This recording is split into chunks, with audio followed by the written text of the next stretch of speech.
Riwayat Bukhari juga menjelaskan Nabi kita Muhammad SAW pernah keluar di malam hari lagi terang langit, bintang-bintang kelihatan, gemerlapan. Apalagi zaman dulu tidak ada penerang lampu seperti kita, tidak ada penerangan lampu. Jadi kalau orang makin gelap, tidak ada penerangan lampu, makin terang kita melihat langit. Ya. Kelihatan bintang-bintang gemerlapan, kata Nabi SAW, apakah kalian lihat bintang-bintang itu? Kata mereka para sahabat, tentu ya Rasulullah, jelas sekali, terang. Kata Nabi SAW, demi zat yang ubun-ubunku dalam genggamannya, demi Allah, nanti kalian di istana, kalian di surga akan melihat istana-istana di atas kalian, derajat di atasnya, seperti kalian lihat dari bumi sekarang bintang-bintang itu. Jauh sekali, cuma bisa lihat cahayanya. Lalu mereka pun berkata, ya Rasulullah, apakah itu penduduknya, tempatnya ahli surga, tempatnya para nabi-nabi? Kata Nabi SAW, bukan. Itu adalah tempat orang-orang soleh dari umatku. Perbedaan derajat di antara mereka. Jadi sangat luar biasa. Oleh karena itu teman-teman sekalian, jangan mulai sekarang, mulai detik ini, ubah sebuah pola hidup yang selalu ada pada diri kita. Seperti misal, banyak orang di antara kita banyak buang-buang waktu kosong. Waktu kosong. Pada saat lagi waktu kosong, kemana kebanyakan orang? Ke pasar, ke mall, habisin waktu. Berjam-jam habisin waktu di situ. Di mall teman-teman sekalian, di dalam sebuah hadis Bukhari dikatakan syaitan menancapkan bendera perangnya di mall, di pasar.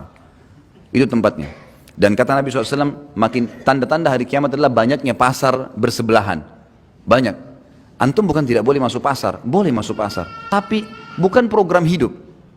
Jangan begitu weekend lagi libur, Sabtu Ahad, antum masukkan habisin waktu di sana. Teman-teman sekalian, coba renungi apa yang saya bilang ini. Mudah-mudahan kita bisa ambil pelajaran dari situ. Kalau weekend pun kita lagi tidak bisa, kita lagi liburan, Sabtu Ahad misalnya, kita lagi ada waktu lowong, gunakan, coba ubah sekarang pola pikirnya. Hiburan itu bukan mall, hiburan itu bukan pantai, hiburan itu bukan kolam renang. Hiburan itu bukan jalan menghabiskan waktu ke sana sini, buang-buang waktu. Tapi hiburan itu teman-teman sekalian adalah majelis ilmu. Hiburan yang sebenarnya adalah masjid. Hiburan sebenarnya pergi ke rumah anak yatim. Coba begini, teman-teman yang punya anak kecil, coba praktekin deh. Yang selama ini kita tanamkan pada jiwa anak-anak kita kebanyakan adalah habisin waktu pada saat liburan sekolah di mall, di kolam renang. Kadang-kadang bahkan ada di pintu-pintu kolam renang, kita temukan ikhwah yang berjenggot, akhwatnya pakai jilbab besar. Ngantar anaknya ke dalam kolam renang, di dalam satu kolam renang semuanya telanjang. Kalau azabnya Allah turun, kena nggak dia? Dan yang paling masalah adalah bagaimana kita menanamkan pendidikan itu pada anak-anak. Dia akan tertanam di benaknya, oh kalau saya liburan kolam renang, oh kalau saya liburan ke mall. Daripada antum habisin uang 1 juta 2 juta, banyak orang begitu saya temukan, habisin sudah hanya mainin anak-anaknya, mainan putar-putar, ngeng ribut. Sebentar naik ayah mau ini, ibu mau ini, gonta-ganti itu, habis percuma. Coba pakai pola ini.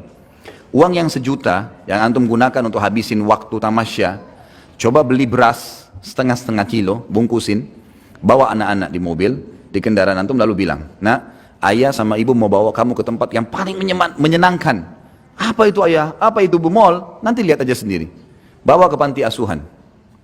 Begitu masuk parkir panti asuhan, mereka akan tanya, apa ini? Nanti kamu akan tahu nak, turun, jangan buru-buru. Masuk sampaikan kepada ketua panti asuhan, saya lagi bawa bantuan buat anak-anak yatim di sini dan saya mau didik anak saya supaya membagikan makanan kepada mereka.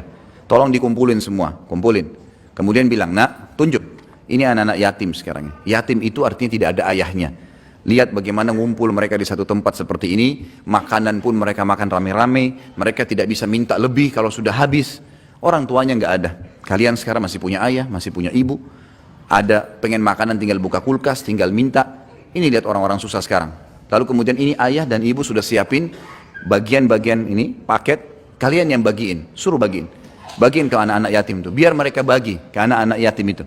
Kemudian suruh anak-anak yatim itu cerita, bagaimana rasanya tidak punya ayah, bagaimana rasanya tidak punya ibu. Dengan bahasa mereka, anak yatim kepada anak-anak kita. Saya jamin teman-teman sekalian, setelah pulang dari situ anak antum jadi orang baik sampai mati. Karena program hidupnya sekarang adalah bantu orang susah. Ada teman saya, sampai sekarang, subhanallah, dia jalankan setiap minggu. Setiap minggu, begitu anaknya sudah libur Sabtu Ahad, masuk ke pelosok-pelosok Jawa Tengah, Jawa Barat, Jawa Tengah, sampai ke Jawa Timur. Naik mobil, sekeluarga, dia, istrinya sama anak-anaknya saja. Bawa paket beras, gula, setiap minggu. Penuh mobilnya di belakang. Dan dia bilang, subhanallah, dia bilang sama teman dekat saya. Dia bilang, subhanallah, semenjak saya lakukan program ini, nggak pernah susah rezeki saya. Ada saja datang. Saya masuk terus saya bawa, bagi-bagiin suruh anak-anak saya, di foto-foto sama dia. Ada orang yang rumahnya sudah mau rubuh, ada orang anak tidak bisa sekolah karena nggak ada baju sekolahnya, ada yang nggak ada sepatunya dan seterusnya. Akhirnya jadi sebuah program hidup. Anak-anaknya sekarang setiap kali mau tiba hari Sabtu, mereka sudah bilang, ayah tolong beliin duit, kasih duit beliin pensil, beliin pulpen. Ditanya untuk apa nak? Untuk kasih teman-teman saya di kampung yang kita mau datangin. Setiap minggu dia pindah-pindah kampung tuh, didata sama dia sampai dia punya data ribuan orang miskin, orang muslim yang tidak ada pernah orang datang bawa bantuan ke sana.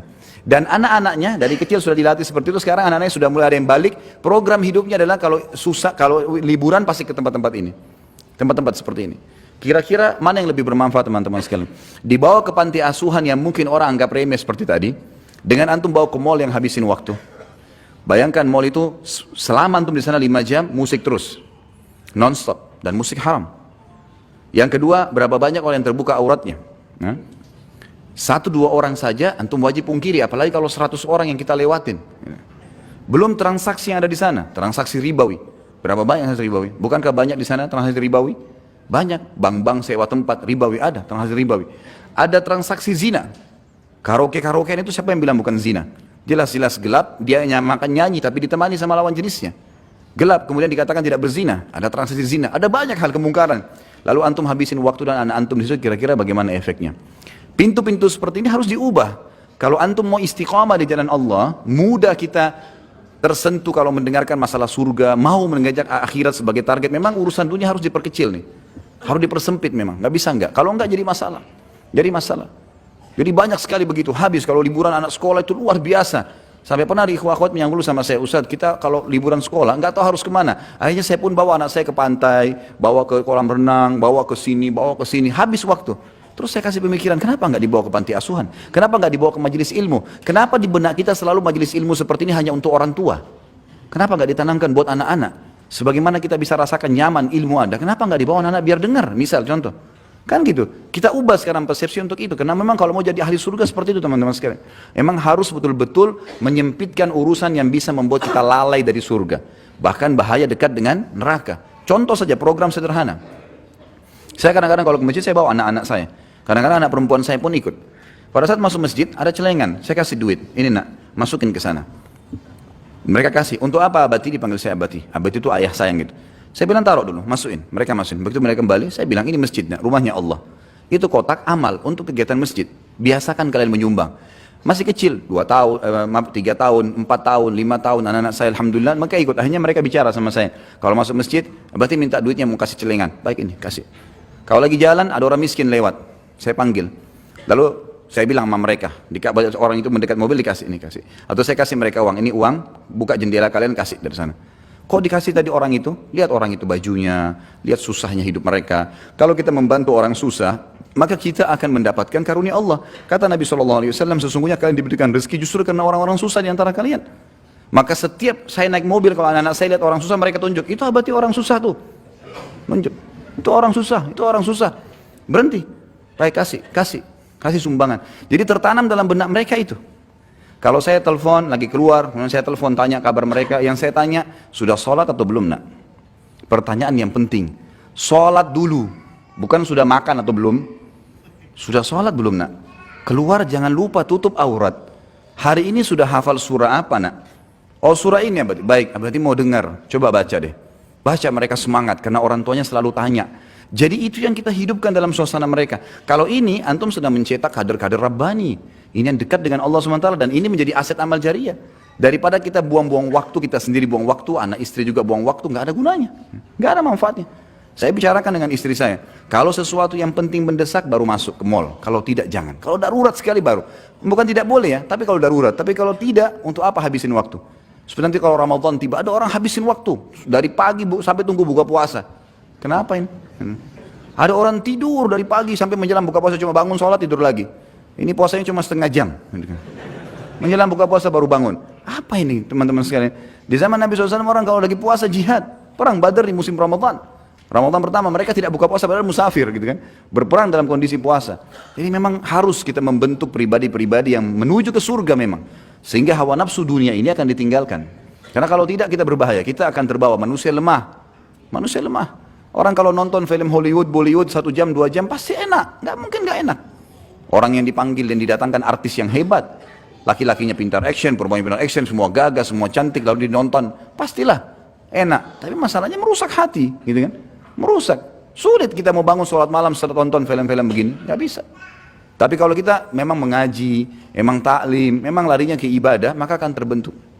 Dan teman-teman sekalian, jangan pernah malu dengan perkataan orang. Ada judul ceramah yang saya susun, judulnya Iya, Ini Aku Sekarang. Emang harus begitu. Kita punya masa lalu pasti ada yang salah, tidak ada manusia yang sempurna. Nabi Adam alaihissalam lihat malaikat sujud depan matanya, tapi berbuat dosa. Cuma orang mukmin buat dosa, tahu salah tidak diulangin, itu yang benar. Bukan dia sudah tahu salah lalu diulangin, ini berbahaya, gitu kan? Ini sudah masuk dalam perbuatan mungkar yang berbahaya, bisa jadi istidraj, bisa sampai pada tingkatan azabnya Allah di situ. Nabi Musa alaihissalam pernah buat salah, Nabi Yunus alaihissalam pernah buat salah, gitu kan? Mereka punya berbuat salah. Umar bin Khattab adalah orang yang paling benci Islam sebelum Islam. Kita tidak lihat masa lalunya, yang dilihat masa sekarangnya, gitu kan? Akhirnya setelah dia masuk Islam, dia orang yang paling tegas terhadap orang kafir. Pada saat dia sebelum masuk Islam, dia peminum khamr. Pada saat masuk Islam, dia yang menjadi penyebab turunnya ayat pengharaman khamr. Tiap hari berdoa, ya Allah haramkan minuman ini buat kami, haramkan buat kami. Padahal kemarin pecandu besar. Orang lihat masa sekarang. Sebelum masa jahiliyah bergaul sama wanita. Setelah masuk Islam, Umar bin Khattab yang menjadi penyebab turunnya ayat-ayat hijab. Turunnya ayat hijab justru karena Umar bin Khattab berdoa, ya Allah tutup aurat wanita kami, tutup aurat wanita kami, selalu sampai turun ayat hijab. Dan ada 13 ayat yang turun, semuanya berhubungan dengan permintaan Umar bin Khattab kepada Allah Subhanahu wa taala. Jadi memang masa lalu gak dilihat teman-teman sekalian. Kalau ada teman-teman yang lihat kita kena berubah penampilan, karena orang kalau lebih dekat kepada akhirat memang berubah tuh.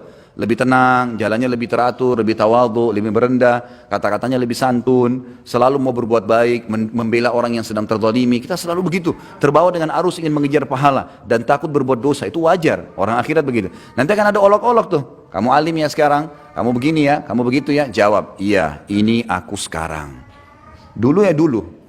Bahkan sampai separah apapun, seorang wanita pernah pelacur misalnya, atau seorang laki-laki memang pernah juga ngelacur, istilahnya sudah nakal sekali luar biasa, terus sekarang dapat hidayah, taubat, tetap sama jawabannya, iya, ini aku sekarang. Dulu kamu begitu ya, dulu juga kamu begitu, iya, memang dulu, sekarang ini aku. Saya bertobat kepada Allah, mudah-mudahan Allah maafkan, itu yang penting. Jadi jangan pernah malu melihat perubahan-perubahan atau terjadi perubahan itu pada diri kita. Ini penting ya, sempitkan semua jalan-jalan menuju ke neraka, buka semua pintu menuju ke surga dengan program-program hidup yang positif kalau surga, dan tinggalkan semua program negatif dalam neraka. Kemudian sama hal tadi yang saya jelaskan, bagaimana kita tidak boleh malu pada saat terjadi perubahan pada diri kita dan berani jawab.